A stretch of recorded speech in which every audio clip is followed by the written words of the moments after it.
Everything else going on with LSP, we are excited about the new Gateway Logistics Service contract that was just announced to SpaceX on a Falcon 9 Heavy. That's a significant step in the agency's Artemis program, and it's very important for LSP also, as we'll be working with Gateway, bringing our expertise of launch vehicles to that mission. So LSP is staying busy even in this time of telework, and we are finding ways to get the work done to support our spacecraft customers. Mick, considering all these missions that you have scheduled, how are you maintaining all the checkouts and all the maintenance and tests and everything? I know that you're sending people on site, but how are you making sure that something's not missed as we transfer from the old way of doing things to this kind of new, modified, scaled down, quarantine version of preparing for rocket launches? So what's unique in the industry, Blair, is a couple years ago, a lot of our contractors actually started going to online procedures and online nonconformances and editable processes that they have. So we are able to actually log into their systems, work with them, and see some of the processes and steps that are occurring in the work orders as they get done. So we're actually performing this week a completed vehicle hardware acceptance review with United Launch Alliance on the Mars 2020 booster. We are able to do that all virtually with the team, thanks to technology and ULA going to this online work order system. So in conjunction with that and sending the folks to the launch site to follow things, we are able to verify everything we need to get and make sure that the booster and the Centaur are ready to go to support our Mars 2020 mission. And of course, when it comes to launching rockets, it's okay to take more time to make sure that everything's done safely and correctly. That's absolutely true. The more time we take, the better. As you said, we make sure we don't miss anything. And I can't compliment the NASA team and our contractor team on SpaceX and ULA side that we're working with, and how well they are working together to make sure everything is covered and that we have a mission success for each one of these missions that we're working on. Okay, great. So just circling back, I wonder if you could give a brief update on some very important upcoming launches. First with SpaceX with Dragon, and then Mars 2020, and then of course any others that are immediately on your plate in terms of getting them ready for launch. Yeah, absolutely. The team continues to follow all the commercial launches. We just had the Starlink launch a couple days ago here at Kennedy Space Center, and I had a small team who logged in virtually to the telemetry systems and followed the launch and did a post-flight data review to verify that everything worked correctly on the Falcon 9 rocket. We do that for every launch vehicle to make sure we're ready for the next NASA mission. And one of our next NASA missions on Falcon 9, as you recently heard probably, our administrator announced the Demo 2 mission on SpaceX's Falcon 9, May 27th, which is going to return humans to space from KSC here. We are so excited about that and getting ready for that mission.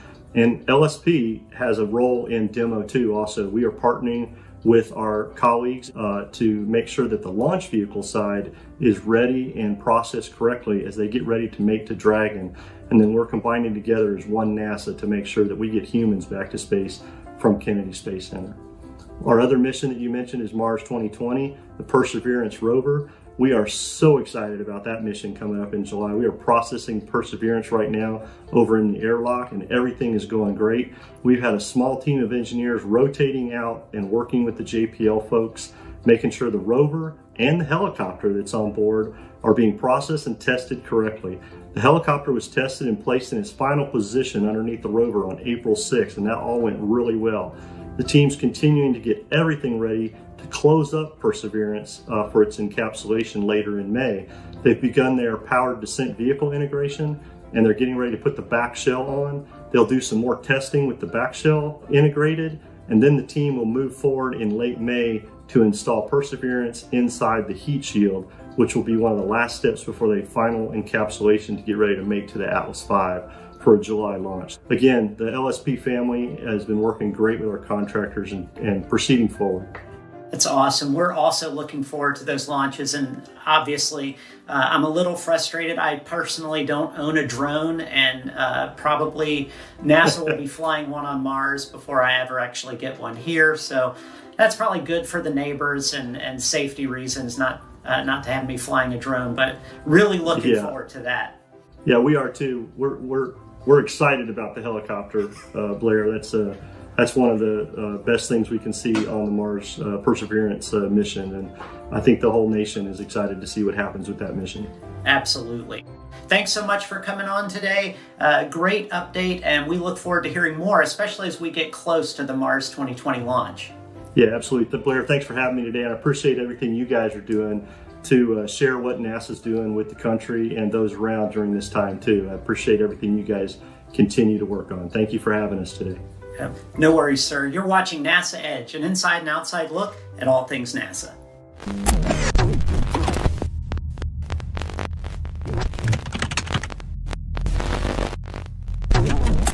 This is an historic moment, Blair. And correct me if I'm wrong, because we've had over 185 shows. This will be the first interview where the guests and the host will be wearing NASA Edge shirts. Oh, that's incredible. That's true.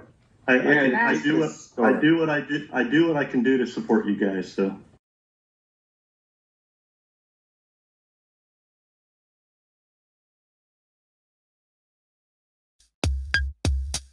At NASA, we do have to answer very hard questions and hopefully help industry. But in this particular area, there's lots and lots of questions, lots of interesting questions. In urban air mobility, it's really the wild, wild west. There's all kinds of different configurations being proposed right now. It's a fantastic area of aeronautics to be in. Every generation has its new thing, and now there's electric flight. Because of electric propulsion and the ability to put these propulsion units anywhere on the vehicle, a lot of companies immediately realized, wow, if we can do electric propulsion vehicles, maybe we could create a new industry out of this, a new transportation industry, and relieve some of the traffic congestion on the ground by having short hop vehicles in urban areas. So that's what urban air mobility is, a short hop of maybe 20 or 30 or 40 miles. Some people are saying this could happen in maybe 5 to 10 years, which it's possible. The technologies are there, but the bigger issues are in airspace control and then establishing airworthiness. NASA is starting to look at these concepts and how you would help all of these companies that are working on them get their vehicles certified and airworthy and safe to fly.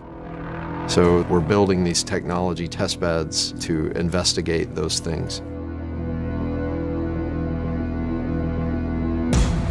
The LA-8 is a test bed where you could try lots of different technologies, and it's a flying laboratory for urban air mobility.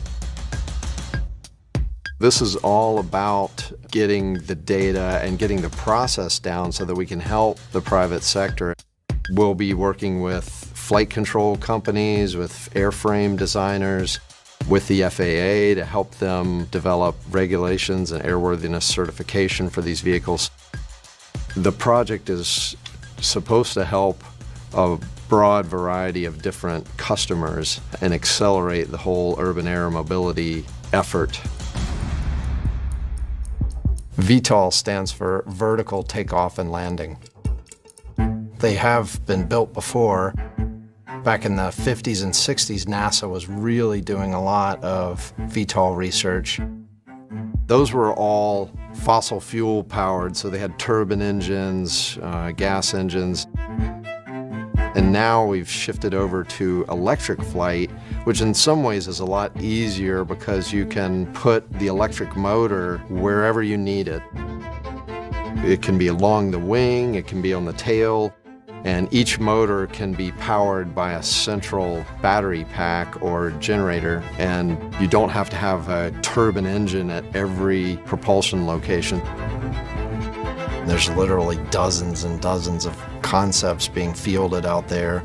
There's tilt wing, there's tilt duct, tilt rotor, lift plus cruise, there's tail sitters. So there's all kinds of variation on what you can do. This series of test beds that we're going to be building, this first one is a tandem wing, but it's truly a modular test bed where you can change the configuration easily. You could remove just one of the wings and put a tail where the other wing was. The fuselage, though, has the data recording system and the power system in it, so it is kind of a common piece. We're just beginning now to figure out how to set up a test process and flight test procedure.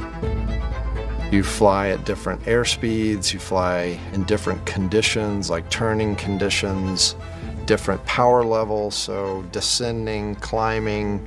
You try to expand the envelope so that you understand how the vehicle behaves in all different conditions. NASA is really focusing on how do you make these types of vehicles safer? How do you look at off-nominal conditions? Off-nominal meaning what if you lost a propeller or motor? Could you still control the vehicle and get it on the ground safely? Can you fly this in gusty winds and prove that you can do that? Trust, public trust in the technology is really important. Everybody involved, from NASA, FAA, and all of the private companies developing this, they are very cognizant of that and trying to approach this and help accelerate the whole urban air mobility effort.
NASA researchers spend weeks, even months at a time, in remote locations around the world, collecting critical data about Earth's environment. Many studies are done from the air, using NASA's fleet of research aircraft. One such mission is Operation Icebridge, a multi-year study of polar ice conducted by the NASA Airborne Science Program. Icebridge sends NASA's P-3 flying laboratory to Greenland and Alaska in the spring to study changing ice conditions in the Arctic. A second aircraft, the NASA DC-8, flies from Punta Arenas in southern Chile in the fall to measure land and sea ice over Antarctica. It takes months of planning to execute a major international mission like Icebridge. Diplomatic clearances, configuring the aircraft with scientific instruments, and finding facilities that can support the people and the airplane itself are just some of the preparations needed for Icebridge to meet its mission requirements and goals. To deploy to someplace like Chile, we plan a good 6 months before the mission to bring everything together so that once you arrive here, we're ready to execute missions on a daily basis. Typically a mission director, a mission manager, program manager, we get called different names, will do the site surveys for the location, liaisoning with the government, of the host government to the host airport. That's the real legwork that's done prior, is coming out and making sure that they can house and feed us and take care of the people in the hotels. You name it. There's a lot of little tiny details that can't be overstated. The biggest logistical challenge for the project as a whole is to set up all of the lab space and the facilities so that the scientists can process their data and make their decisions about which project. Logistics is huge for something like this because we have to make sure we can all support the people in the field as well as the aircraft. So we think a lot about aircraft spares and then little details about the support equipment for the airplane. Usually on every deployment we're going somewhere, there's at least a group that goes down and scopes it out. A lot of it's done like while we're working other missions, and they will talk with the airfield, set up and tell them what we're going to be doing. And then as they're communicating back with us with what capabilities the airfield has to support us, that way we know what to ship. For a deployment more than 6,000 miles away in the southern hemisphere, the maintenance crew needs to carry an extensive payload to maintain the DC-8 on site and keep the mission on schedule. Yeah, we put them right on the side there. More than 13,000 pounds of cargo are packed on the DC-8. Everything from spare tires, parts, and tools to basic comforts of home for the near-daily 11-hour research flights over Antarctica. On a deployment like this, we bring the equipment with us, and we also ship a lot of other things by sea in a big container so that we can keep the airplane moving. It'll come back from a mission. If there's anything wrong that needs to be repaired before the next flight, we have the maintenance crew to support it during the night and get it ready for a mission the following day.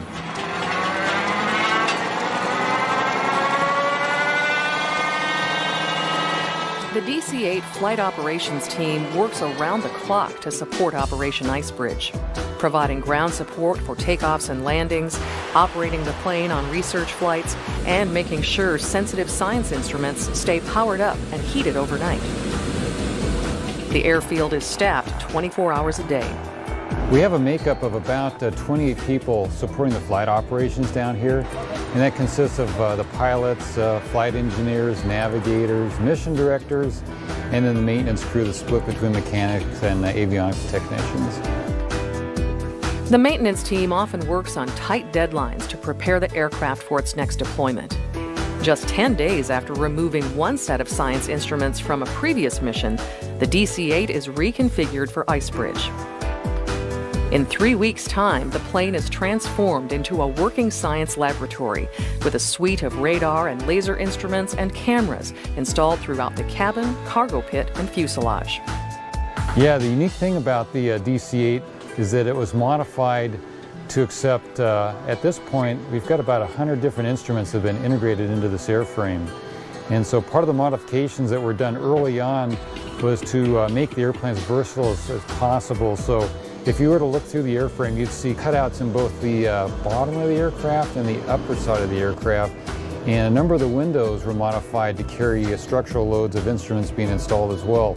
So we can look in pretty much every direction there is outside this airplane as we're traveling through the sky.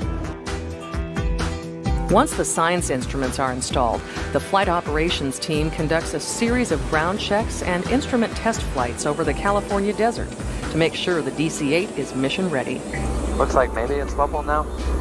Right, looks like it's a wings level and rock course. So the reason why we picked these sites over the desert in California is because they have these dry lake beds there. And they are a very flat area that's ideally suited for our purpose. So we can put a GPS receiver on a car and kind of drive around on these flat lake beds, measure them, and then a few days later fly over the same area with the DC-8 and take a measurement from the air, compare the two measurements and use the data from the ground to calibrate and validate the airborne measurements. While the aircraft is prepared for the trip to Chile, the science and flight operations teams are required to undergo specialized safety training, regardless of if they've flown on the DC-8 in the past. Well, for the DC-8, everybody who flies has to go through basically a safety briefing. We go in a little bit more detail because we do more things on our airplanes than commercial airliners do. From our pilots, they go through survival training, water and land, and depending on where they're going, some of them have been through Arctic. All of our crew members, they all have to go to altitude chamber, water survival, land survival, and what we do here is we just build on that and then try and bring anybody else that hasn't had any formal training up to speed so they have at least a working knowledge of the kind of conditions that can happen if something was to go wrong with the aircraft. Safety equipment tailored for Icebridge is also packed on the DC-8. Overhead compartments, we've got 20-man life rafts. There's 4 of those on board the aircraft. We have 2 what we call global survival kits, which has different survival items inside of there.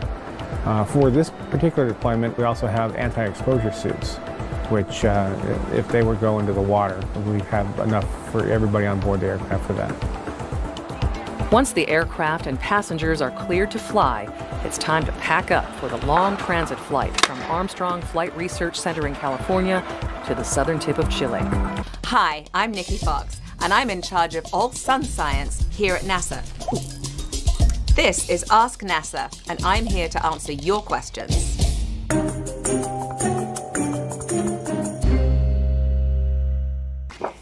Is the sun a ball of fire? No, it's not. We know that the sun can't be a ball of fire because we need oxygen to be able to have combustion, and there's no oxygen in space. The sun, however, is a giant nuclear furnace. The core in the very center is very, very similar to a nuclear reactor, and all of these particles get squashed together, and there's a huge amount of pressure, and they undergo chemical reactions, and so there are very different layers as you move out towards the edge of the sun. Why does NASA send missions to the sun? Because the sun is the most important thing in our solar system. The sun generates light, but also a tremendous amount of energy, and it sends all of this material to us here on Earth. And so we live in the extended atmosphere of the sun. We've looked at the sun in every different wavelength, but recently NASA launched the Parker Solar Probe, which is a daring mission to go into the very atmosphere, the very heart of the atmosphere of the sun. So I have a model of the Parker Solar Probe spacecraft here. Could I get some sun in here, please? So the important thing is, as the spacecraft moves around the sun, the heat shield has to remain pointed towards the sun at all times. So the heat shield, the front of the heat shield, will get to about 2,500 degrees Fahrenheit, but the main body of the spacecraft is nice and cool at about 80 degrees Fahrenheit, which is a bit like a balmy Florida evening in August, I guess. And that's Parker Solar Probe. Thank you. Good. I don't know how polite you are. So one of the things that we discovered with Parker Solar Probe on the very first orbit was switchbacks. Switchbacks. If only I had a model of the corona. Ah, thank you. So switchbacks are really reversals in the material coming from the sun. So the sun has a magnetic field, and that is continually moving away, or so we thought, continually moving away from the sun. But what we found with Parker Solar Probe is this magnetic field actually kind of reverses on itself and makes an S shape, and we call that a switchback. It's hard to twist a magnetic field. It's like trying to twist a rubber hose. It's hard, and so somehow there's this energy going into the magnetic field that's causing this S shape, and when it releases, it's letting all of this excess energy out into the solar wind. Thank you. Studying the sun is really important as we get ready to support the Artemis mission. We're really protected here on the planet by our magnetic field and all of that atmosphere around us. Our astronauts, when they will be on the moon, and of course as we journey further to Mars and beyond, we'll be traveling through the solar wind and living really more in the atmosphere of the sun. And so it's key as we go forward to the moon, to Mars and beyond with our Artemis mission, that we really understand the source of energy in the heart of our solar system. Parker Solar Probe on her final closest approach after she's done all of those Venus flybys. She will be at about 3.9 million miles above the sun's surface. We have many materials on Parker Solar Probe that don't melt despite how close they are to the sun. In fact, that was one of the big technology challenges for us, to find materials not only that don't melt, but can actually withstand the incredible change in temperature, because Parker goes very close to the sun and then comes out around the orbit of Venus, which means that all these materials go really hot and then really cold at least 24 times. So the critical thing for Parker Solar Probe, of course, is to keep that heat shield pointing at the sun. At some point, she will run out of fuel. At that point, unfortunately, she will start to turn, and the full illumination of the sun will hit parts of the spacecraft that are not designed to see the sun. And so she'll break up into large pieces, and then they will get gradually smaller and smaller until they become really tiny. And so I like to think that she will become part of the corona, and she will orbit the sun forever. So honestly, we don't know what new science we're going to expect. We've already seen part of the corona, and she will orbit the sun forever. So honestly, we don't know what new science we're going to expect. We've already seen unbelievable stuff on our first couple of orbits. Science is a voyage of discovery, and that is what Parker Solar Probe is doing. She is going into a region where we've never been before. And so honestly, we expect the unexpected. My favorite aspect about the sun is it's a star, and right into the atmosphere of a star right now. And that means we're going to understand more about other stars in our universe, and that's amazing. Do you have a question for NASA? Send your questions to our experts on Twitter using hashtag AskNASA.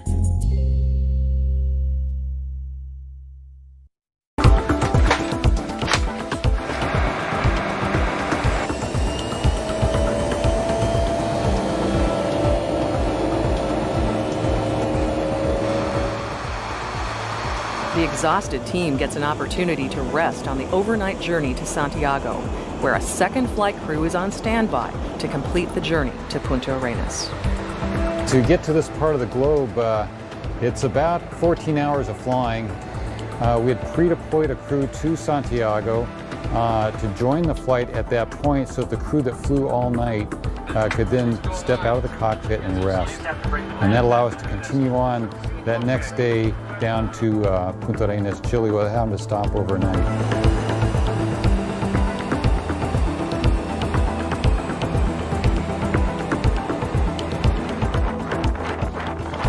It's a cold and windy welcome at the Punta Arenas airport, the mission base for Operation Icebridge. The scientists and flight crew will call this place home until the end of November. We are setting up base stations here at the airport that record the GPS data for various instruments. We are talking to people in the weather office, at the tower, the air traffic controllers, and that typically takes about a day, getting everybody settled in here and preparing everything for the first science flight. With 2 complete flight crews available, science flights are planned on consecutive days to collect as much data as possible over Antarctica. On a typical Punta Arenas deployment, we have about 300 flight hours, and if we fly as much as we can, which we typically do, we kind of travel a distance in Antarctica that's equivalent to 3 or 4 times around the equator.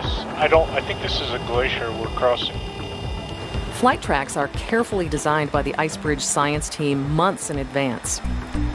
Survey lines need to be precise, not only to make repeat measurements in exact locations, but also to ensure the plane keeps a safe distance from specially protected areas and animal habitats. A sophisticated guidance system on the DC-8 helps flight crew keep the plane on track and navigate around more than 1,700 known wildlife locations on the Antarctic continent. Some of the flights are hand-flown using moving map displays that have a flight track depicted on them. Others are guided by what's called the ATM instrument, where it actually puts out a signal that we feed into the aircraft navigation system, where it guides the airplane laterally. So the ATM stands for Airborne Topographic Mapper. We designed a supplemental system to the ATM. Some people call it the ATM Navigator. What it does is it couples into the aircraft's own autopilot and helps it to steer the aircraft as accurate as we need it to be. We can generally steer the airplane well within 100 feet and often within 20 feet of where we want it to be. And that means that if you imagine a line that represents our desired track, more than half the time that line will lie within the cabin of the aircraft. Antarctica's harsh and often unpredictable weather determines when and where the Icebridge team will fly each day. I've got rising terrain, 12 o'clock, 7 miles. Tally-ho. Tally-ho, and I'm going to start climbing here. Pilots need perfect visibility of the terrain for safety. We'll clear it, and it does get steeper as we get closer to it, so we can pitch up a little bit. Several science instruments need a clear line of sight between the aircraft and the ground to collect proper measurements. Meteorology is obviously a very big deal with Ice Bridge. It essentially governs everything that we do on any given day.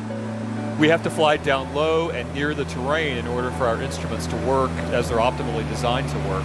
So it means we need clear skies below the altitude at which we're operating in order to do this kind of work. We know from experience which parts of Antarctica are likely to have good weather and which parts are not. So we design the missions so that each of the missions has a maximum chance of success based on the likely weather scenarios. We come up with about twice as many mission plans as we can possibly fly in the field, and that's simply so that we have enough target areas to choose from that have good weather while we are here in the field, and then we prioritize these plans. We have to spend a very large amount of our time while we're in the field trying to sort of ascertain what the weather is going to do. It's a bit like reading tea leaves. It's a very inexact science. We depend entirely on what the meteorologists tell us through computer models. We talk a lot to the meteorologists here at the airport. They're terrific. They give us a lot of help. The Chilean hosts provide everything from weather expertise to daily flight lunches for the Ice Bridge team. Airport firefighters and emergency responders are also prepared to help in case anything goes wrong with the aircraft. So we don't use retread tires.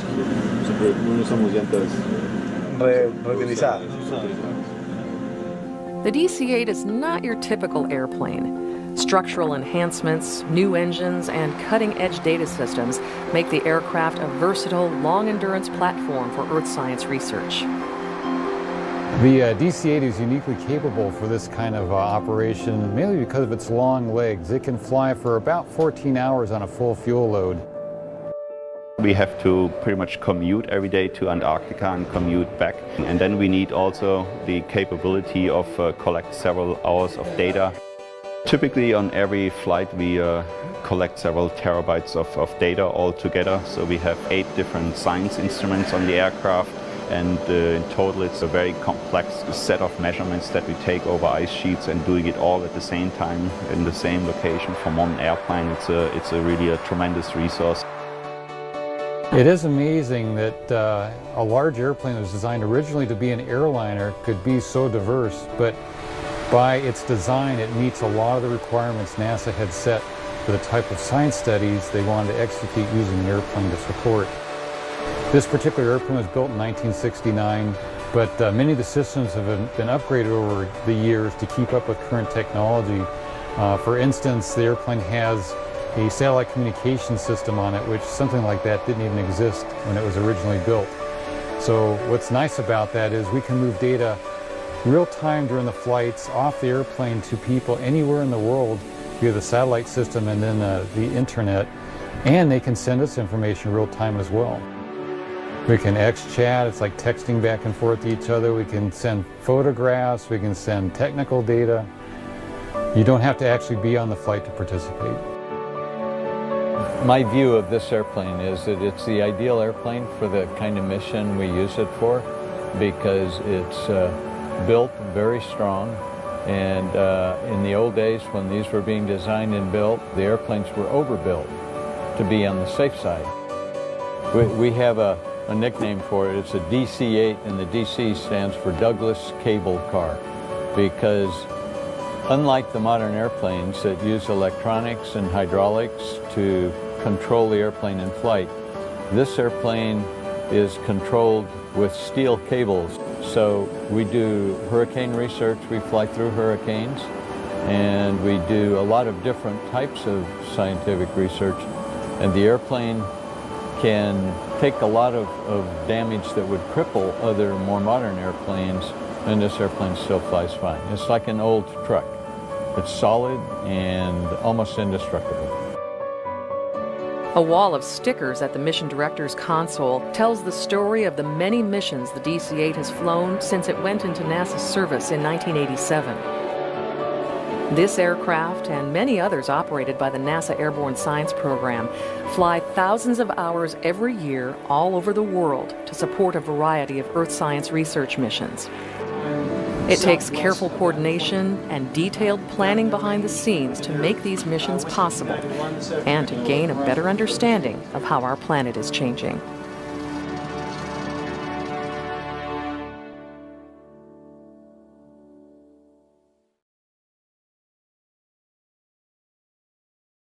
Hi, I'm Dr. E, Ellen Stofan, and Dr. Z, Dr. Thomas Zurbuchen, and I would like to answer some of your questions.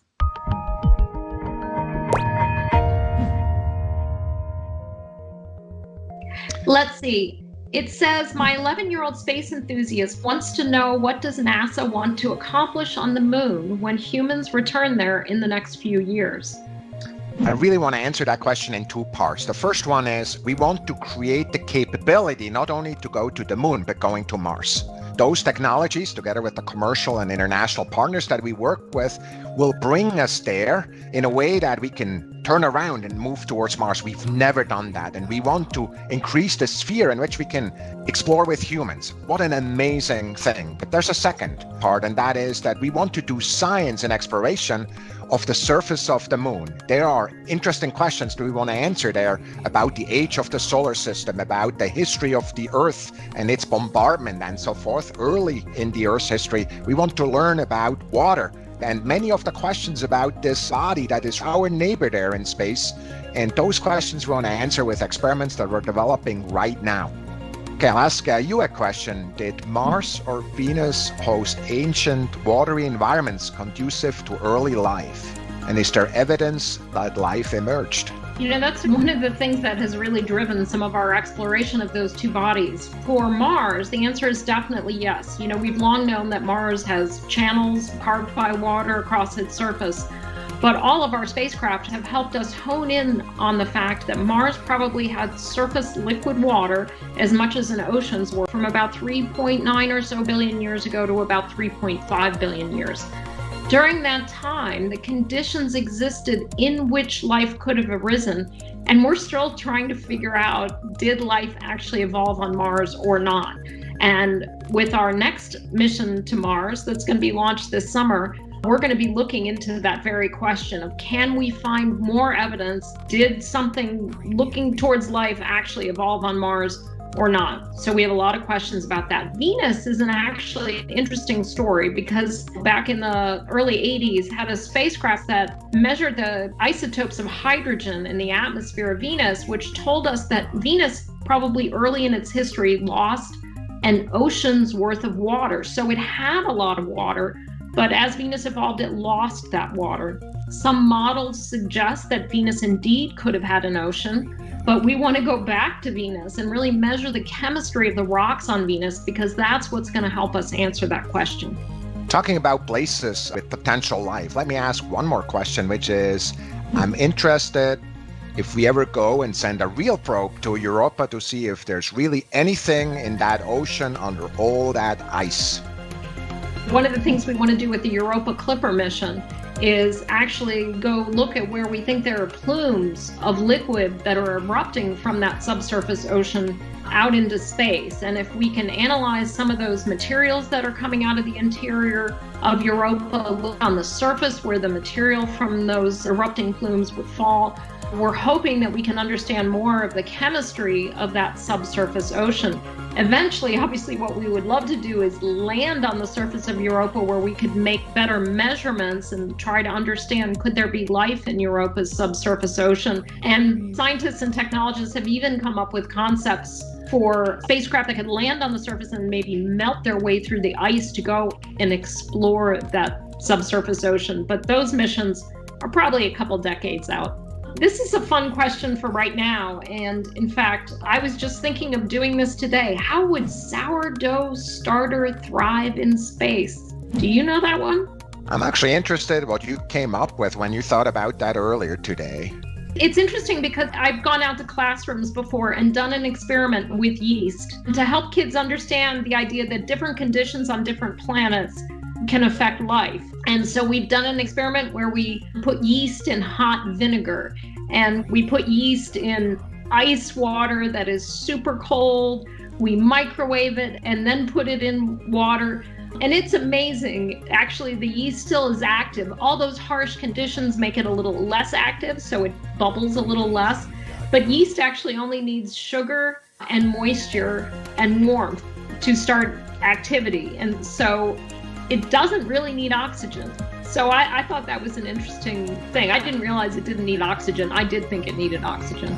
You know what's amazing is how general these principles are applicable throughout the universe. And actually going on a space station, where of course the astronauts have big cookies up there, it's kind of one of those exciting experiments. There's many others. Thanks so much. This has been really fun, and I can't wait to do our next episode of Easy Science.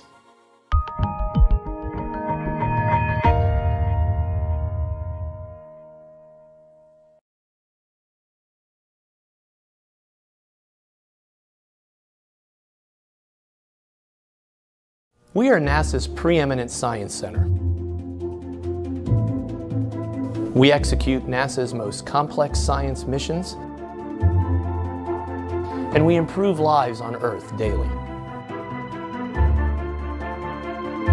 Named for the father of modern rocketry, Dr. Robert H. Goddard, we are NASA's first spaceflight center. We began an era of spaceflight and innovation that is benefiting humanity and enhancing life on Earth. We are home to the nation's largest organization of scientists, engineers, and technologists who build spacecraft, instruments, and new technology to study Earth, the Sun, our solar system, and the universe. Our dedicated civil servants and contractors are modernizing Goddard's institutions and infrastructure for the future. We are transforming this facility into a premier science and research facility.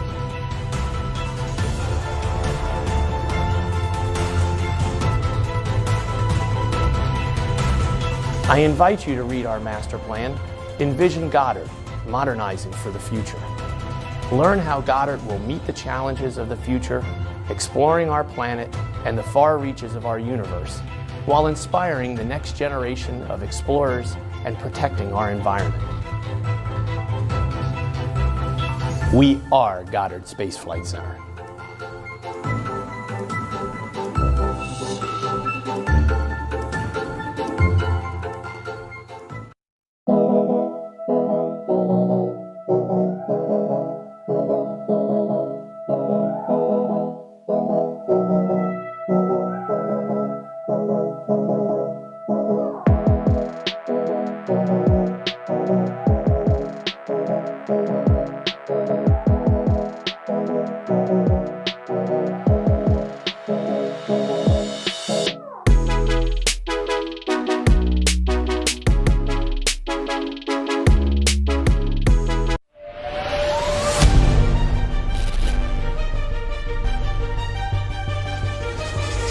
Today we're at the Kennedy Space Center where we are doing some really amazing things.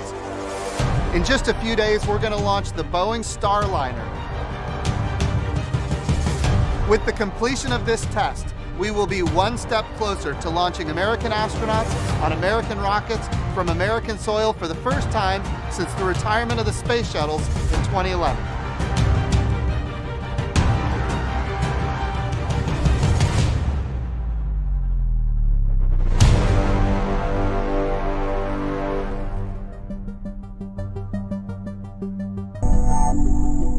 All right, well, good morning and welcome to the Kennedy Space Center, America's premier multi-user spaceport. It is absolutely great here today, getting ready for Boeing's commercial crew launch of the Starliner. I can't say enough good things about what we're doing here at KSC. I think it's pretty amazing when you look out at all that's going on. And today we've got our NASA Administrator Jim Bridenstine and this awesome Boeing commercial crew cadre. I remember it wasn't too long ago it was announced that the space shuttles were going to retire. The Constellation program was going to be canceled. And of course, here at the Space Coast in Central Florida, There were a lot of concerns and a lot of families were hurting. But Bob, because of your leadership and the great things you've done, you've transformed this facility into a multi-user spaceport where we've got commercial activities happening side by side with government activities. These are very exciting times for the Kennedy Space Center, very exciting times for Central Florida.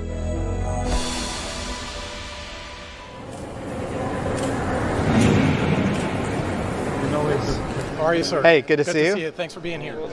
Katie? Good to see you again, sir. Good to see you always. How are you? Good. Excellent. Welcome. Hey, Jim, how are you doing? Great to see you. Awesome, thank you. Welcome to the Starliner High Bay where the spaceships are born. It's pretty amazing, isn't it? Yeah. Tell me about these. What are we looking at here? Let me start over here. That is a spacecraft that just flew our pad abort test. Yep. Yeah. And with that, we proved that the guidance system talks to the thrusters and the come home system all works great. So we're confident to go press onto orbit.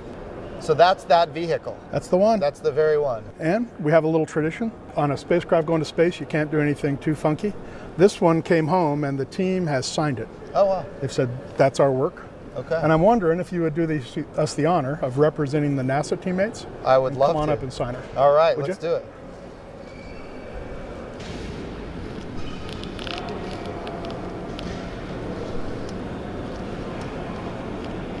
This was a test vehicle. Can I show you the first one to carry people? Absolutely. Let's go talk to Chris Ferguson. He's going to fly in her. Okay.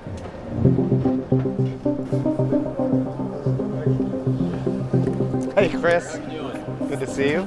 It's good to see you. Absolutely. So this is number 2 of 3. These capsules are mostly autonomous, which means they sort of launch and they're able to find the International Space Station and dock with it with little or no assistance from an astronaut. However, there is the system in place in case the astronaut needs to take over, where they can guide it and manually dock it if need be. Okay. With an autonomous vehicle, we are largely a monitor, right, to make sure things go off as they're supposed to, and that an action, if it was intended, is in fact completed. And the way we manage that is we actually watch the script execute right on the screen. So, Chris, you personally are going to fly on this vehicle, and maybe multiple times into the future. I mean, who knows? And this is historic. You as a Boeing astronaut are really blazing a trail. I think that this is the beginning of something that we'll see a lot more of. You know, early on, we had military pilots work hand in hand with the government test pilots to develop airplanes, and I think what you're seeing now is just an extension of that. As a nation, as an agency, we need to see a lot more commercial astronauts and a lot more commercial activities in space, ultimately because that's how the future is going to be. We need to see lines of effort that include advanced manufacturing and industrialized biomedicine in space, with a lot of the capital coming not from just the American taxpayer, but capital coming from private industry, improving the lives of humans here on Earth. And that's what the commercial industry is all about, and that's why we need commercial astronauts.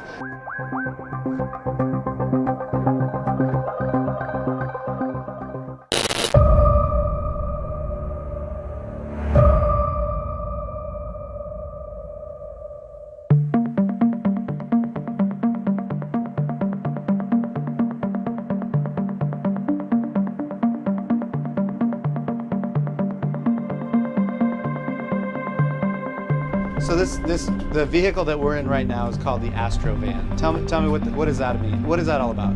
This is the second generation of Astrovan. This is what we'll use to take the NASA astronauts from crew quarters, which is in sort of the industrial office area, about 7 miles or so out to the launch pad. Okay. So it takes about 15 minutes to get there.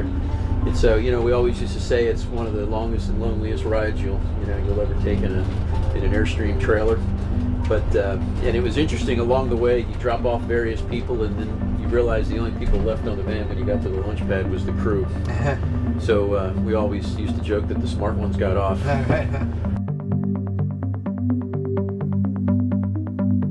So Tori, we're at Slick 41. Tell us, what is Slick 41 and what do we have behind us? So Slick 41 is the home of the mighty Atlas rocket. This will be our 81st launch of this rocket. So this giant manifold here is part of our acoustic suppression system. It's going to spray water, unmistakable when you see the launch go off. You'll see all that water. Most people think that's for fire, but really the interesting thing is it's not. It's for sound. because when the rocket clears that launch pad, the sound coming out of those rocket motors and rocket engine is so loud, if it reflected back off this pad, it would damage the spacecraft.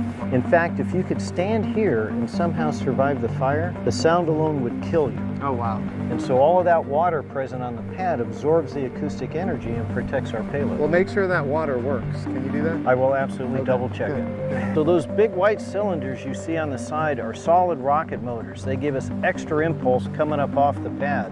That's a lot of propellant, and it's going to generate each one of those almost 400,000 pounds of thrust. In the center, that big tube in the middle, the bronze-colored one, that's our main propellant tank for the center core. We can step up here. So that's the real McCoy, all 109,000 pounds of solid propellant. And that's a heck of a view. It's pretty awesome. Yeah, 190 feet straight up.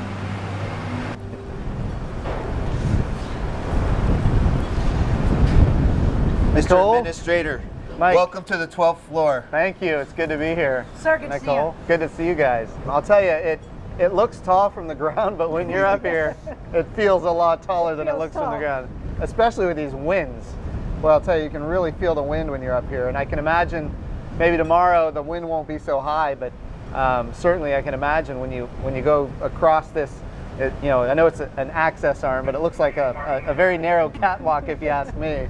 Well, we'll be coming out here in our spacesuits. Yeah. And we're going to be, even though we're steely, aviators, we're still going to have a lot of emotions. This is our last moments on planet Earth before we go launch into space. Yeah. And the winds are actually a blessing, because in space station, there is no wind, right? Right.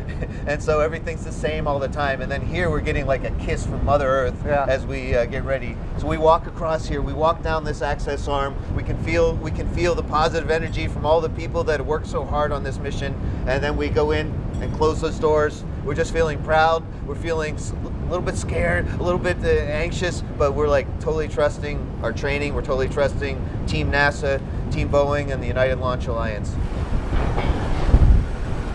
So of course you can see your Starliner sitting there on top, and that's where Spanky and I and Fergie, when we climb in through the crew access arm, right into the side hatch we go. That's a Starliner. On the top of that is the IVA hats, and that's what's going to dock with the International Space Station. Beneath Starliner, you can see the service module. That's where it has a lot of our life support system, our prop, the engines while we're orbiting and maneuvering in space. And then below that, you can see this amazing Atlas V rocket. Well, I'll tell you, what you guys are doing is going to inspire the nation, but not just our nation, also people all around the world that are going to be watching this. So thank you so much for what you do. Thanks for the opportunity. Thank you. Thank you, sir. We'll do well. All right.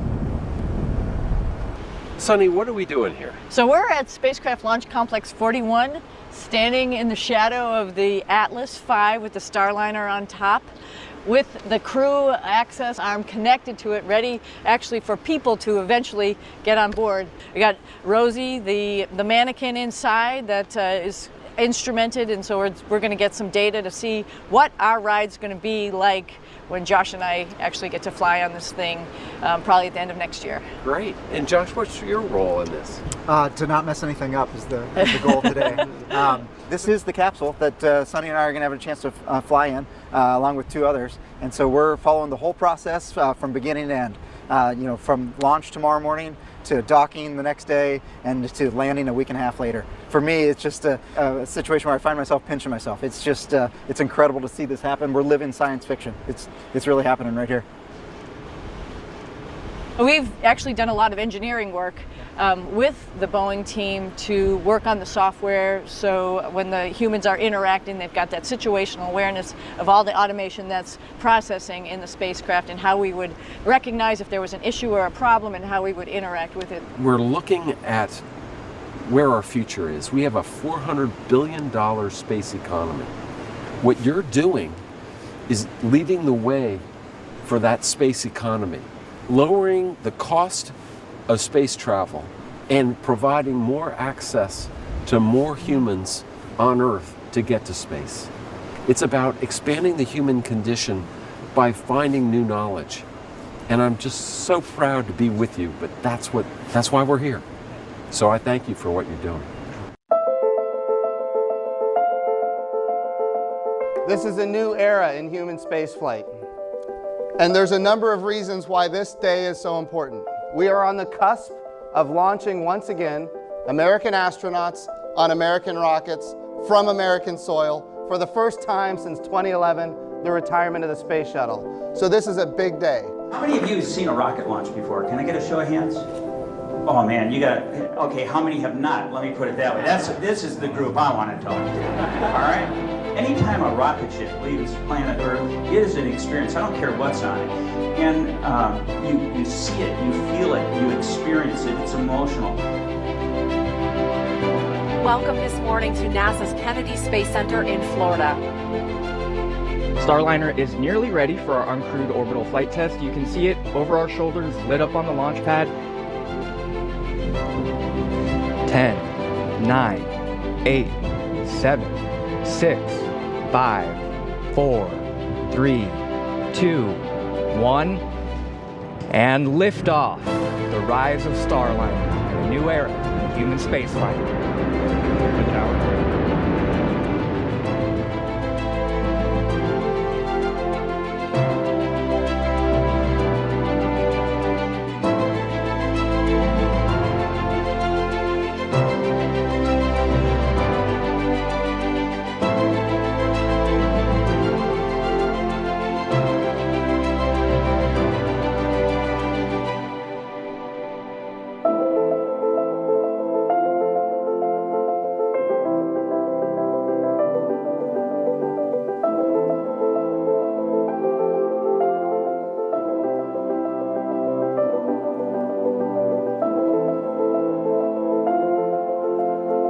And Atlas 5 is now traveling at over 5 times the speed of sound.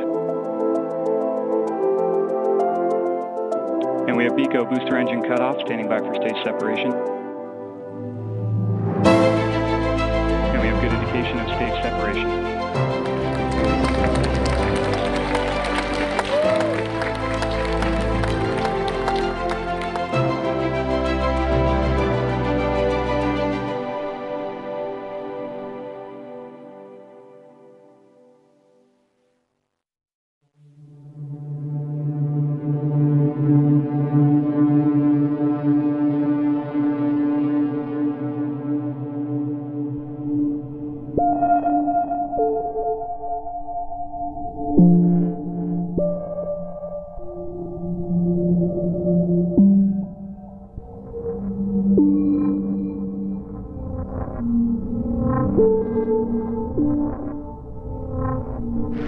We had a great launch this morning, and the Starliner is now in orbit around the Earth, and that's because of the great work that you here at Boeing have done with your partners at NASA. That's important, and it needs to be recognized. And I know, I look around, I see a lot of people that are concerned and worried about the fact that the insertion burn did not go according to plan. And it's of course a concern to me as well. It's a concern to all of us. But here's why we test, because we're going to learn things. And from what we learn, we're going to make changes and we will move forward. That's what we do. And so this is a good day. It's a good day. We train extensively for this type of contingency. And had we been on board, there could have been actions that we could have taken. This vehicle is a new level of automation that we've never seen before. And so what we're really doing is we're testing that automation, and that's why you have test pilots on board, especially for these early missions. That's our job, that's what we're trained to do. We are looking forward to flying on Starliner. We don't have any safety concerns. Everything on the ascent, all the systems that would keep us safe have functioned properly on the launch and currently on the vehicle. We're looking forward to all the test data, and we're looking forward to landing at White Sands. Good morning from Starliner Mission Control in Houston. It's December 22nd, 2019, and we think this will be a day to remember. We have chosen the longest night of the year to bring Starliner home. Happy winter solstice to everyone.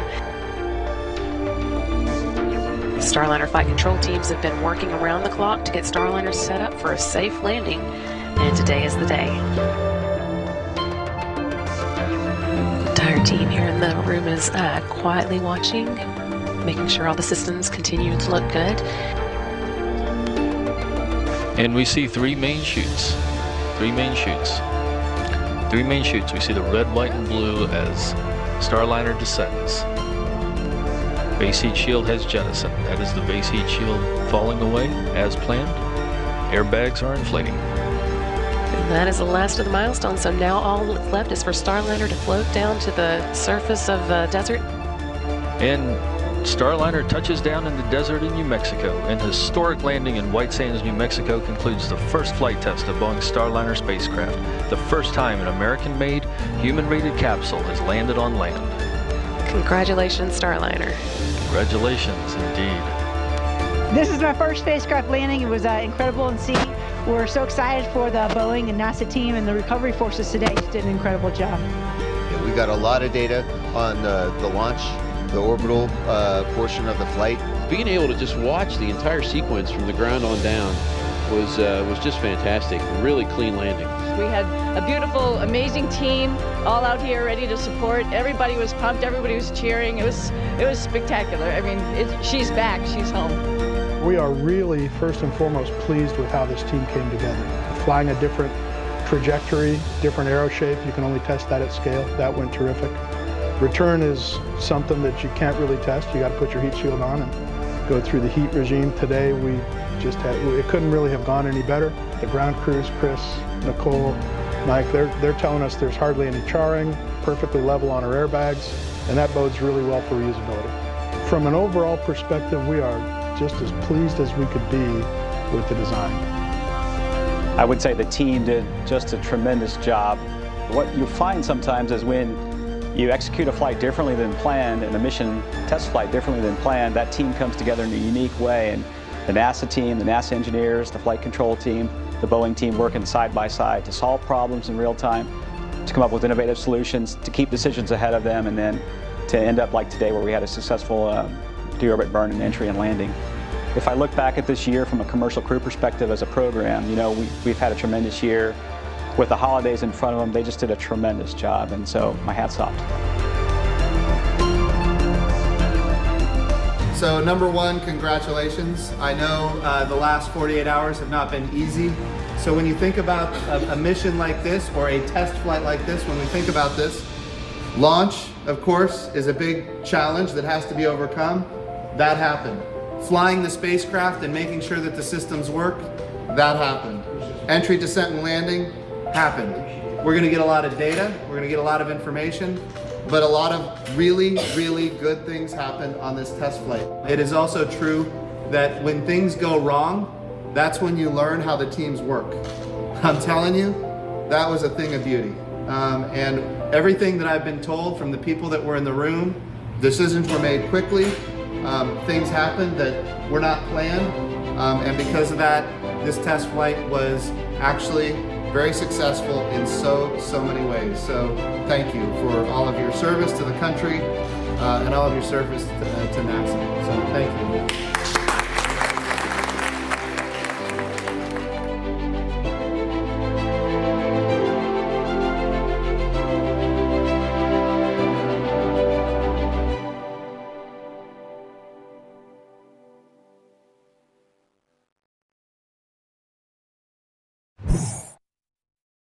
In the next 8 minutes, you'll experience a 25.5-day mission from rollout to recovery. The first integrated flight test of the Orion spacecraft and the Space Launch System rocket launching from the Kennedy Space Center is about to unfold. This is the first of many missions to come that will use the Deep Space Exploration System to prepare our team, our ship, and our astronauts for human operations in deep space. Rollout from the Vehicle Assembly Building signals that launch is near. Sitting atop the mobile launcher, the crawler transporter moves along the crawlerway towards historic Launch Pad 39B at the Kennedy Space Center at a top speed of 1 mile an hour. After traveling over 4 miles, the rocket and the spacecraft climb up a ramp and are positioned over a flame trench. Once in position, the mobile launcher is lowered onto support post and the crawler is rolled away to a safe distance. Final checks are performed at the pad, including crew cabin closeout, via the access arm sitting over 300 feet above the surface of the launch pad. The launch date is set, and the teams are prepared for the mission that is about to occur. It's sunrise on launch day. Engineers in the Launch Control Center have already powered up the spacecraft and the rocket and loaded the core stage and upper stage with cryogenic fuel. As launch window open approaches, final checks are performed, and when all systems are go, terminal countdown is initiated. The big physics of launch are about to be put on full demonstration. Umbilical plates weighing hundreds of pounds await their cue to retract to clear the path of the rocket at liftoff, some mounted on arms the size of tractor-trailers. The mighty core stage engines are prepared for engine start as they are thermally conditioned for an onrush of cryogenic fuel in the heat of ignition. At T-minus 15 seconds, sound suppression is activated, cascading water into the flame trench to dampen the acoustic shock. And as the core stage engines achieve full throttle, shock diamonds appear. At booster ignition, the flame trench is flooded with fire. At first motion, all umbilical arms are retracted and the rocket clears the tower in just seconds. At liftoff, the vehicle produces 8.8 million pounds of thrust and lofts the vehicle weighing nearly 6 million pounds and standing 32 stories tall to orbit. Propelled by a pair of 5-segment boosters and 4 liquid engines, the rocket achieves maximum dynamic pressure only 90 seconds into the mission, the period of greatest atmospheric force on the structure of the rocket. Thousands will gather in Florida to watch our ship get smaller and leave the Space Coast behind. Approximately 2 minutes into the mission, the boosters will have consumed all of their solid propellant and are safely jettisoned. The rocket will continue on, guiding itself to orbit with magnificent precision. Just 3 minutes into the mission, the service module fairings are jettisoned to lighten the vehicle and expose Orion's solar arrays. Just 40 seconds later, the launch abort system is also jettisoned. It is no longer needed. Orion could safely abort at any time. Once at the desired velocity target, the core stage engines are shut down and the core stage separates. The interim cryo-propulsion stage with Orion will continue to orbit the Earth. Along the way, they will pass through the altitude of the International Space Station at 250 statute miles. During this first orbit, the solar arrays are deployed so that Orion no longer needs battery power. It can now produce its own power. Following solar array deployment, the arrays are positioned into a load-bearing configuration to prepare for the perigee raise maneuver. The raise maneuver will ensure an Earth orbit and use the thrust provided by the interim cryo-propulsion stage. Once the perigee raise maneuver is complete, Orion systems are checked prior to committing to the translunar injection, or TLI maneuver. The TLI maneuver must be successfully completed to depart Earth orbit. The TLI burn is approximately 20 minutes in duration and increases the spacecraft's velocity over 9,000 feet per second, a speed change faster than a high-powered rifle bullet travels. Following TLI, Orion is committed to a lunar trajectory, just 1.5 hours after launch.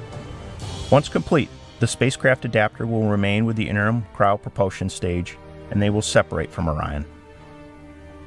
As Orion departs low Earth orbit, it will fly through the orbital debris field encircling the Earth, past the global positioning navigation satellites, past the communication satellites in geostationary orbit, and through the Van Allen radiation belts, on into the deep space radiation environment. Orion is now entering an outbound coast phase. The spacecraft is uniquely designed to navigate, communicate, and operate in this deep space environment. The outbound coast to the Moon will take approximately 4 days. As Orion approaches the Moon, the service module will be used to perform a critical lunar gravity assist maneuver, allowing the ship to enter a distant retrograde orbit about the Moon. The Moon will get larger and larger in the window, and at closest approach, Orion will be just 62 miles from the surface of the Moon. As the spacecraft flies around the far side of the Moon, we will lose all communication back on Earth, and for a period of time, Orion will be on its own. Mission Control will await acquisition of signal, and as we lock on, a new generation will see their first Earthrise. The spacecraft is now in the distant retrograde orbit, where its systems will be tested in the deep space environment for over a week. Along the way, our ship will travel farther from Earth than any human-capable spacecraft has ever gone. At the farthest point, Orion will be some 1,000 times farther from Earth than the International Space Station, at over 270,000 miles away. Teams in Mission Control Houston and at Naval Base San Diego will prepare for Orion's return home, and the recovery ship will set sail for the recovery zone in the Pacific Ocean. Orion will exit the distant retrograde orbit with another lunar gravity assist and service module engine firing. Along the way, the trajectory will be adjusted to target the Earth's thin atmosphere at over 250,000 miles away and ensure precision landing in the Pacific Ocean following a direct entry. During the coast home, Orion will maintain the desired tail-to-sun attitude to optimize spacecraft cooling and maximize power production in the deep space environment. Another 4 days return coast home to Earth. As our home planet fills the windows of Orion, an important contribution from our European partners called the service module has done its job. The service module is jettisoned and separates. Following separation, the world's largest heat shield will be oriented into the direction of travel to prepare for entry interface at an altitude of 400,000 feet. At entry interface, Orion will hit the Earth's atmosphere traveling at a speed of 24,500 miles an hour and decelerate at up to 9 times the force of gravity. The heat shield will protect the spacecraft from temperatures half as hot as the surface of the Sun, approaching 5,000 degrees Fahrenheit. Orion will continue to decelerate, pass through the sound barrier, and announce its arrival to the waiting recovery team with a sonic boom. Following peak heating, a protective thermal cover that sits over the parachutes will be jettisoned. This begins a series of parachute deployments. The drogue chute deployment series is designed to stabilize and slow the spacecraft, and in a period of less than 20 minutes, Orion will slow from a speed of Mach 32 to 0 at splashdown.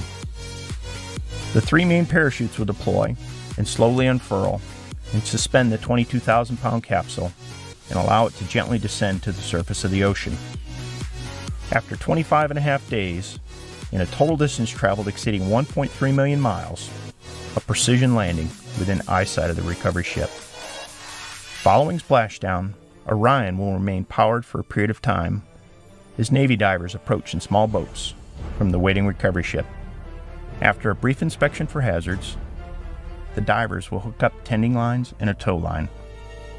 The capsule will be then towed into the well deck of the recovery ship, and once the capsule clears the stern gate, the gate will be closed, the well deck will be drained, and we will bring our ship home. We invite you to follow along at www.nasa.gov/exploration. It's the first word from space before history is made. From landing a man on the moon to assembling the International Space Station, NASA's Johnson Space Center serves as the iconic beginning to some of the greatest moments in American history. Moments that are triumphs of engineering and international cooperation. Today, we are leveraging our past successes to create even more daring missions from the moon. Made possible with the Orion and Gateway programs, which are both orchestrated out of Johnson, the desolate moon will serve as NASA's jump-off point as we journey to unlock the secrets of the universe and understand how it all began. Today, we push forward to the moon. Tomorrow, we leap to greater heights and new destinations. There is history to be made. In Mission Control, we eagerly anticipate the first transmissions from unexplored worlds. Giant leaps start here.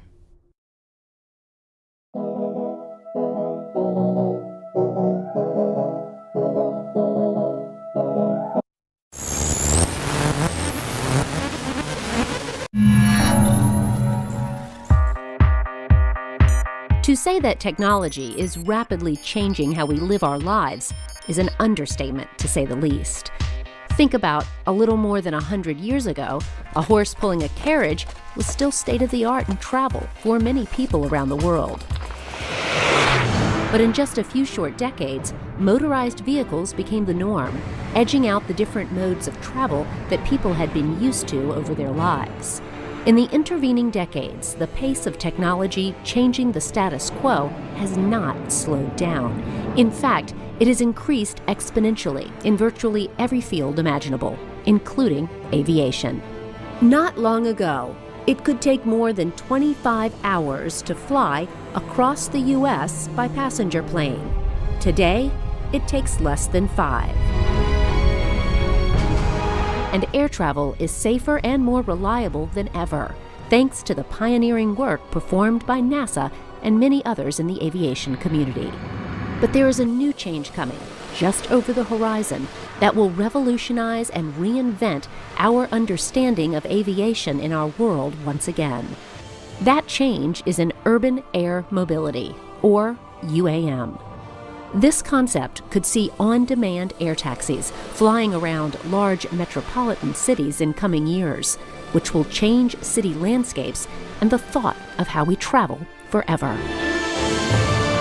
By the middle of this century, 70% of the world's population will live in urban areas, and mobility within these cities will require different solutions than we have today, which is why urban air mobility seems so promising. UAM technology is already here and being perfected by industry partners and government agencies like NASA and the FAA. But it is poised to break out and be a mainstay in our lives, potentially as early as the mid-2020s. With this quick turnaround time, NASA and its partners are already looking into how to safely transition urban air mobility into our daily lives. Just as the jet engine revolutionized aviation in the last century, UAM promises another revolution in this century.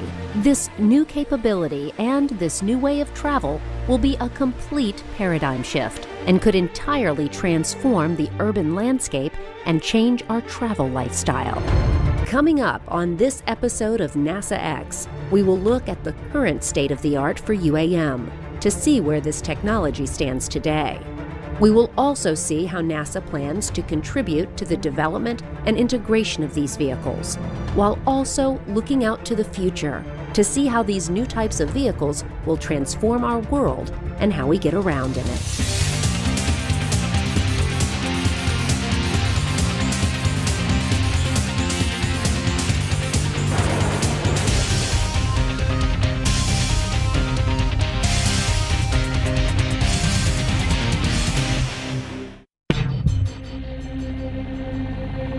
NASA's vision is to revolutionize mobility around metropolitan areas by enabling safe, efficient, convenient, affordable, and accessible air transportation systems for passengers and cargo. For the layperson, that basically means that NASA is working on the concept for flying cars and delivery vehicles right now, in the hope to make them an everyday part of our lives in the future. Although the idea for new urban air mobility is truly exciting and could be the Big Bang event for future travel, the idea is not a new one. As early as the 1930s, the flying car was being considered as a viable form of travel here in the U.S. The head of the U.S. Bureau of Air Commerce, Gene Vidal, a former Army pilot and father of author Gore Vidal, announced the Bureau's plan to make owning a personal aircraft as commonplace as owning a Model T Ford. The Bureau invited aircraft manufacturers to design a simple, safe vehicle that would sell for a target price of only $700. Obviously, that plan didn't work, but the idea of this type of travel has never been far from our thoughts. Popular science fiction often showed this type of flight in our cities, and many aircraft designers came up with interesting vehicle ideas. But until now, these older technologies could not meet the stringent safety and economic requirements here in the U.S. Only in the past few years has public acceptance and new enabling technologies, such as an ability to manage massive data sets, electric power and propulsion systems for quiet sustainability, and affordable miniaturization of vehicles, been within our grasp. So there's many research challenges which NASA is looking to help with, some of which we've already begun research in, some we plan to start research in the near future, and partner with industry and with the FAA on that to be able to make a system ultimately all come together and to work out in a way that's safe, efficient, and that can revolutionize the way that we travel. But even though we are at the beginning stages of this new standard for travel, there are many hurdles that we must still overcome. Just look at our current air system as an example of the complexity of air travel today. You can see the tremendous amount of time, money, and effort that it has taken to get us to where we are today. Our current air infrastructure has been years in the making and fuels a huge part of our economy. It's hard to calculate how much this brings to our country when you consider all of the airports, airplanes, infrastructure, jobs, and numerous ancillary offshoots. But it is fair to say that aviation is a multi-billion-dollar per year industry and a huge part of our daily lives.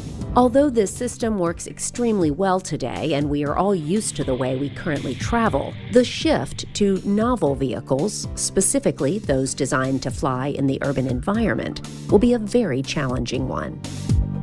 So for most of us, airplanes, we use large commercial transports. Typically something people don't use unless they're traveling long distances. If you actually look at travel statistics, most people don't consider flying commercially until they're going beyond 500 miles. Obviously that's a small percentage of the trips we take. Cars are really good out to about 50 miles or so, even less than that if you're talking about going through an urban area where the speed of traffic might take you down. In some places like LA, for example, the average speed gets down to 10 miles an hour. So we're really looking at urban air mobility as providing medium range transportation as short as 10 miles in very congested areas, out to, if we're talking urban air mobility, 60 miles might be a long distance trip.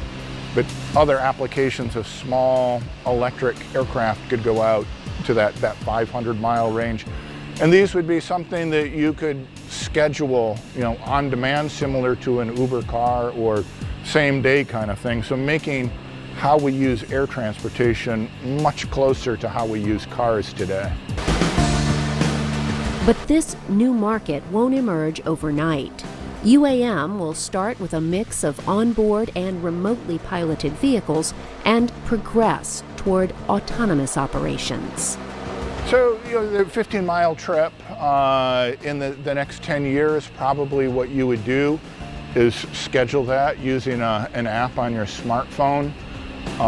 You would meet your ride at some sort of a local vertiport. That might be a mile or two away, so there's a short ground segment. The aircraft itself would be relatively small, might carry 4 passengers. Even once we get to fully autonomous operations, it could be just you on board. So it would meet you at that vertiport. The air segment of the trip would be pretty short, 5 minutes or so. And then at the other end, you'd also land at another vertiport, catch your ground transportation to your final actual destination. It's all about short, medium distant trips, traveling by yourself or your immediate group of travelers, rather than, it's really personal transportation rather than mass transportation like we think of aircraft today. Definitely has to be affordable, and if you look at the convergence of technologies that's occurring, electrification, autonomy, it's making it so realistically the cost per mile of the trip can be much more car-like. Car-like adoption is intriguing, but making this all work is one of the most complex tasks ever taken on by an engineering team. As an example, at peak times in the U.S., there are roughly about 10,000 flights in the air flying all over the country. But with the advent of UAM, we could see 10,000 flights in the air over just one metropolitan area. The complexity of this integration is daunting, so NASA has broken down the challenges into 5 pillars where technical progress needs to be made. The first area is the basic design of the aircraft. Although NASA won't be building an aircraft that you fly on, they will provide technical leadership in areas that require the UAM community to work together. Most of these vehicles will be all electric, meaning that noise and greenhouse gas pollution will be greatly minimized. The vehicles will carry 2 to 4 people, allowing for personal transportation by air and also encouraging ride sharing. The air vehicles will have a speed of around 100 miles per hour and will operate at altitudes between 2,000 and 5,000 feet. These vehicles will be very efficient and safe because they will use far more autonomous systems. As Dr. Shin mentioned, many of these new aircraft designs will have electric propulsion rather than use fossil fuel to run the engines. With these new technologies, NASA will have to work closely with the industry to certify that these designs are viable and safe for passengers. The second challenge is in the area of piloting. Aircraft today all have expert pilots on board. With UAM, eventually, many of the aircraft will be self-flying, or there will be a pilot on the ground flying the aircraft remotely. They will have skilled and trained pilots, but with more automation, the duties might be different than the duties of pilots today. The hope is that eventually we will move away from piloted aircraft and have fully automated aircraft over our cities to carry passengers and goods. And as that happens, NASA will be heavily involved in making sure that all systems work seamlessly.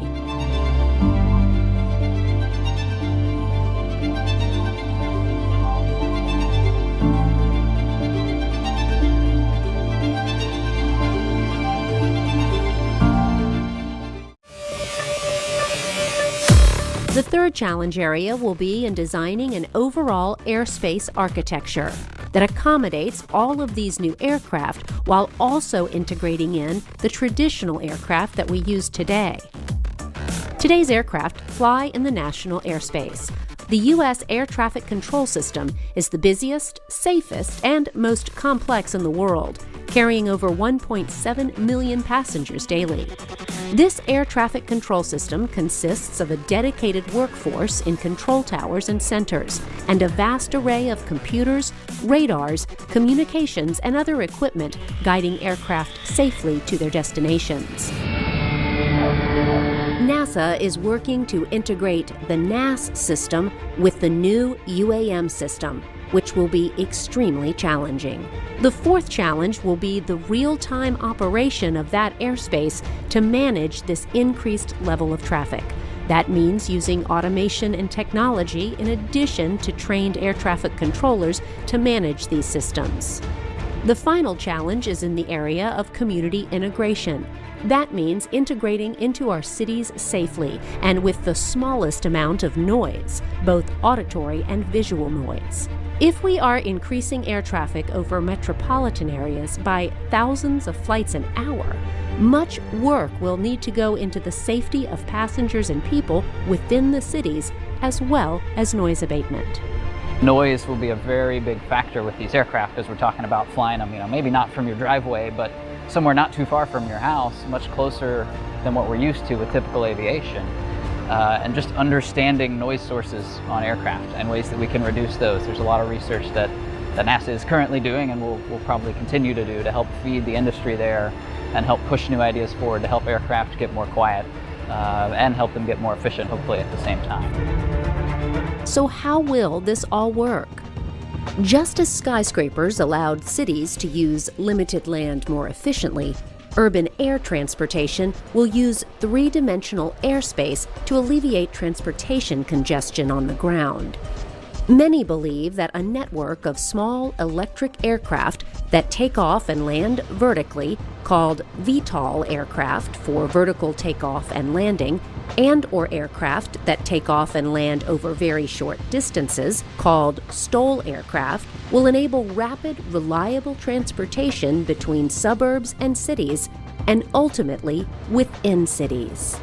Even though initial costs will be a factor when starting this paradigm shift, the UAM transportation idea already has a major advantage over previous transportation revolutions like roads, rail, bridges, and tunnels. There are already many existing structures and unused land that can be repurposed for UAM aircraft, like tops of parking garages, existing helipads, and even unused land surrounding highway interchanges.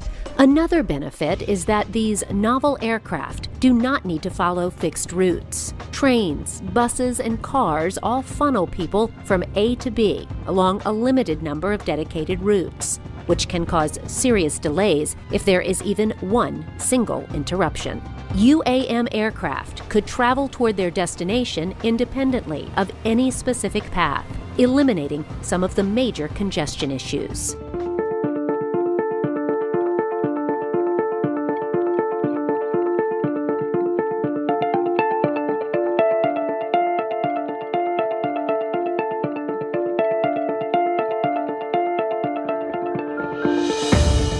As we have mentioned, this is a total shift from our current state of the art. Everyone will have to work together to make this change as seamless as possible. To help make that happen, NASA has come up with what is being called the Grand Challenge to help get everyone on the same page. NASA's planning to host we're calling currently a Grand Challenge, which would be a place for different companies to come, bring aircraft and bring different airspace management solutions to test out what the future might look like.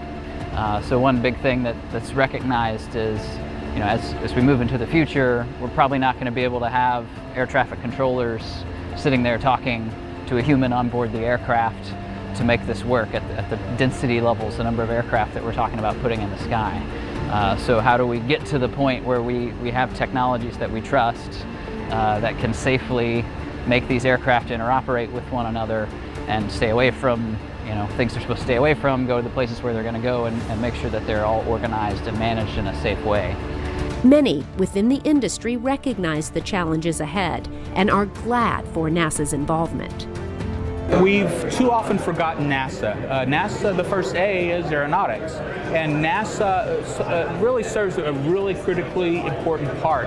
We really can't jump into making rules or regulating or all of that until we assess risk, until we have a good understanding of risk, we have a good understanding of the technology. So I think NASA is going to help us to really, in some ways, go into rulemaking, go into societal acceptance much better prepared. We're going to understand the risk, we're going to be able to quantify it, but these are the types of problems that NASA does well. We need NASA to help us to figure out these what we always call the NASA hard problems. How do we do this? How do we do it efficiently? How do we do it safely? How do we do it more economically? So I'm excited. I think that the UAM community, the industry, if we could call it that now, is really doing this right by looking at NASA first before we jump into rulemaking, before we do all of the other things that unfortunately we've made the mistake in the past in aviation. I think we're doing it right. So I'm excited. I think this is the perfect role for NASA, and I'm excited that this could also possibly reinvigorate the aeronautics and the sort of terrestrial aviation side of NASA. So I'm excited about that part. I think NASA has a few key roles to play. I think to the extent that they can dedicate their knowledge and experience in realizing visionary activities, I think this is an industry that really, really needs visionary governmental leadership. It needs it within communities, it needs it by the government, it needs someone to rally everyone around. I think NASA is a great organizing entity. They demonstrate that vision. People love NASA, so they love to get engaged. They have great community presence. And on the other side, they have an incredible breadth of knowledge around the technologies and enabling technologies that can make this happen. They really are one of our most valuable R&D assets that the federal government has. And in that sense, it's great to see them taking a leadership role in forums like this. I think now we're on the cusp of it. I think we've got the great designs, and I think it's different than it has been in the past, since we have been talking about flying cars for decades. A lot of the technologies are now ready. The data processing, the materials, the manufacturing, the design tools, and the electronics and automation have definitely come a long way, that it is now the time to really push forward and make urban air mobility a reality. I think it'll be part of a bigger integrated system. So I think you'll have the cars, and you'll have enough cars to meet the demand. If the demand's large, you'll have a large number of cars. And cars are a definite personal statement. So I think you've got part of that, so people will want cars as a reflection and for ease and convenience. But it'll be part of a bigger transportation system, so you can take autonomous cars for trips that make sense for those. You'll have the subways and the buses and larger transport aircraft that go cross country. You have people that in the Midwest, where it is less densely populated, you've got much greater distances that you want to drive. If you're living in a smaller town that is a significant distance away from a major metropolitan area, and you want to go in for a show, to do some shopping or whatever, It's much more convenient for you to take an air vehicle from where you are to the city and back, vice driving a car and dealing with parking and all those other things. So you'll have much more collection of choices and the ability to pick which is right for what you want to do. Flying helicopters for 20 years, I do have a little bit different perspective than a lot of my colleagues. And being able to see the landscape from the air and knowing what some of the challenges are has helped, contribute to the conversation of what we think urban air mobility will look like. It'll be interesting because I think the weather we'll see in the future will be much more refined, and you will have reporting on microclimates, so you won't just get the weather for your entire metropolitan area. You can probably get the weather for, your local 3 blocks and the next 3 blocks, and have much better predictive systems to be able to plan your trip and to choose which mode of transportation is best for you. So we're here now at the dawn of a new age of travel, ready to take the next steps. It may seem like science fiction right now, but perhaps in only a few years, this type of travel will be as commonplace as getting in your car is to you today. With the help of many thousands of engineers and planners at NASA and abroad, this science fiction may soon be science fact.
Welcome to Space to Ground. I'm Katherine Clayton.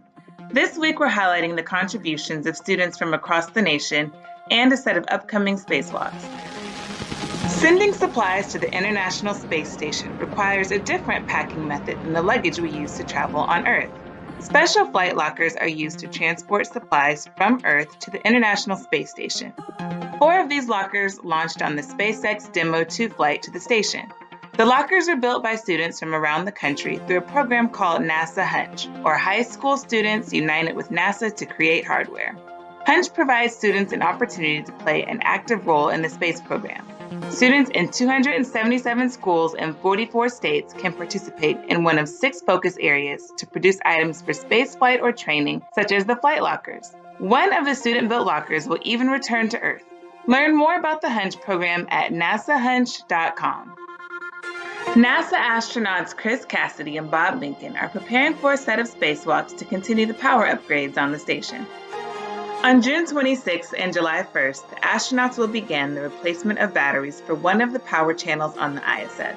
The astronauts will replace aging nickel-hydrogen batteries on one of the power channels on the far starboard truss with new lithium-ion batteries that were delivered on the Japanese cargo ship last month. NASA TV and the NASA website will broadcast the spacewalks live so you can catch all the action. This week's question comes from Ben at RJO Intermediate School. Ben wants to know when the ISS was launched into space. The ISS began with the launch of a 41.2-foot module named Zarya. Zarya, which translates to sunrise in English, was launched on a 3-stage Russian Proton rocket from Kazakhstan, Russia on November 20, 1998. Continuous human presence on ISS didn't begin until the docking of Soyuz TM-31 to the ISS with the Expedition 1 crew.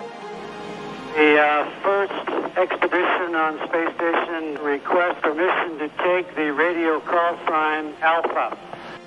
This November, we will be celebrating 20 years of continuous human presence on the ISS in space. Keep sending in your questions using the hashtag AskNASA, and we'll see you next week. We're counting down to 20 continuous years of humans on the International Space Station. Follow along at nasa.gov.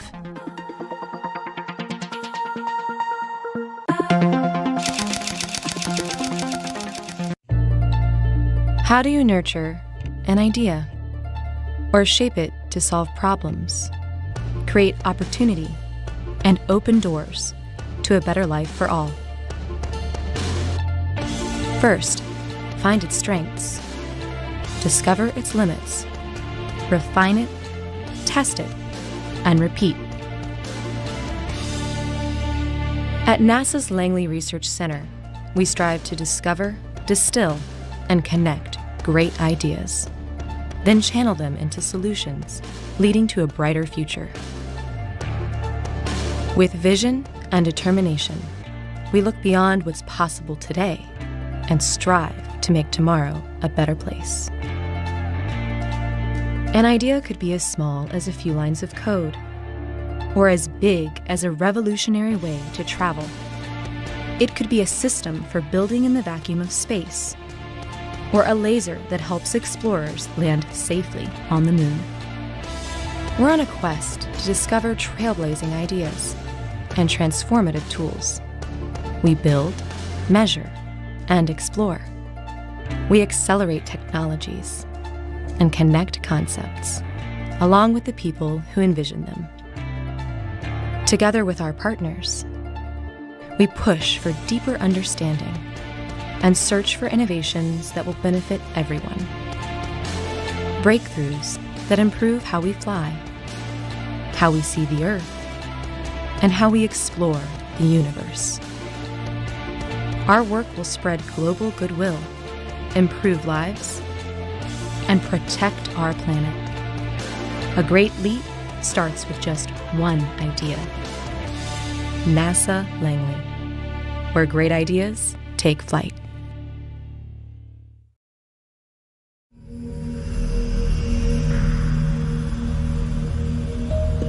Beyond the asteroid belt are fossils of planet formation, known as the Trojan asteroids.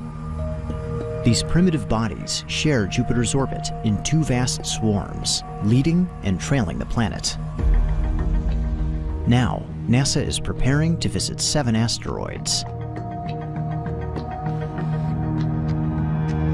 embarking on a 12-year odyssey that will span Jupiter's orbit. One mission will explore these objects for the first time.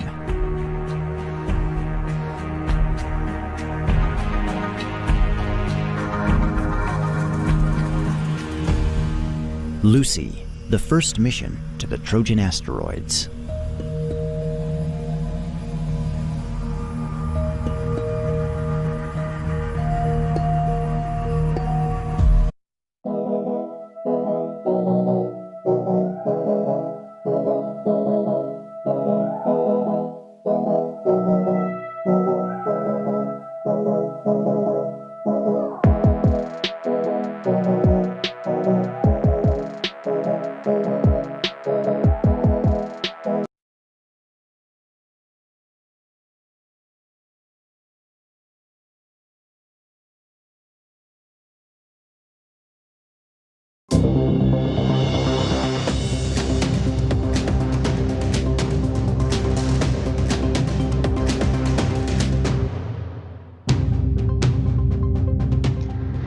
Good afternoon and welcome to NASA's Johnson Space Center for today's briefing to preview the upcoming series of spacewalks at the International Space Station and the status of SpaceX Crew Dragon, which arrived at the station on May 31st.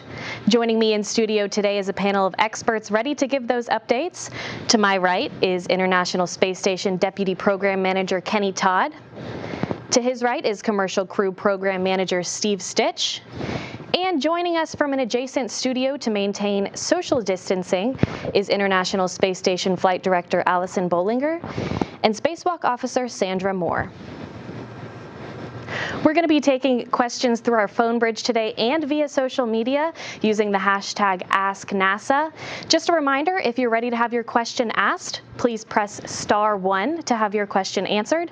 And if your question has already been answered, be sure to press *2. Before we get started taking those questions, we're going to open it up here in the room for opening comments. Kenny, take it away. Thanks, Courtney. Well, used to seeing a few more people in the room here, and that's unfortunate. So I hope everybody out there is doing well. Certainly very excited to be here talking to you today about these EVAs. Hopefully most of you will remember several weeks ago when the Demo 2 crew got to orbit and people were asking, well, what are you going to do with them? That was one of the first things out of my mouth is we're going to try to see if we can get some EVAs done while these guys are on board. Certainly Bob Behnken, a very accomplished spacewalker, along with Chris Casti, part of our current Increment 63 crew, and so we wanted to take advantage of that. Steve Stitch and I spent quite a bit of time together over the last couple of days, and as recently as this morning, continuing to talk about the forward plan for the Demo 2 crew, when they're going to return, what our thinking is, and how that might fold into our overall EVA plan.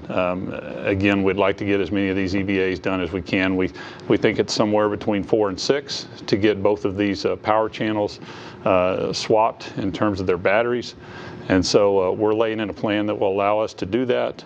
We got a couple of checkpoints along the way that we're going to be using to make sure that the two programs are staying in sync relative to the overall status with the Crew Dragon. So that's the direction we're heading right now. Really excited.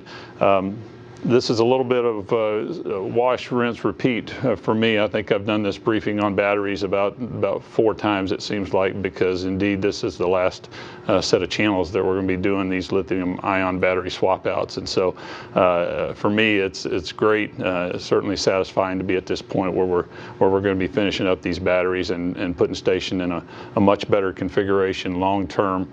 These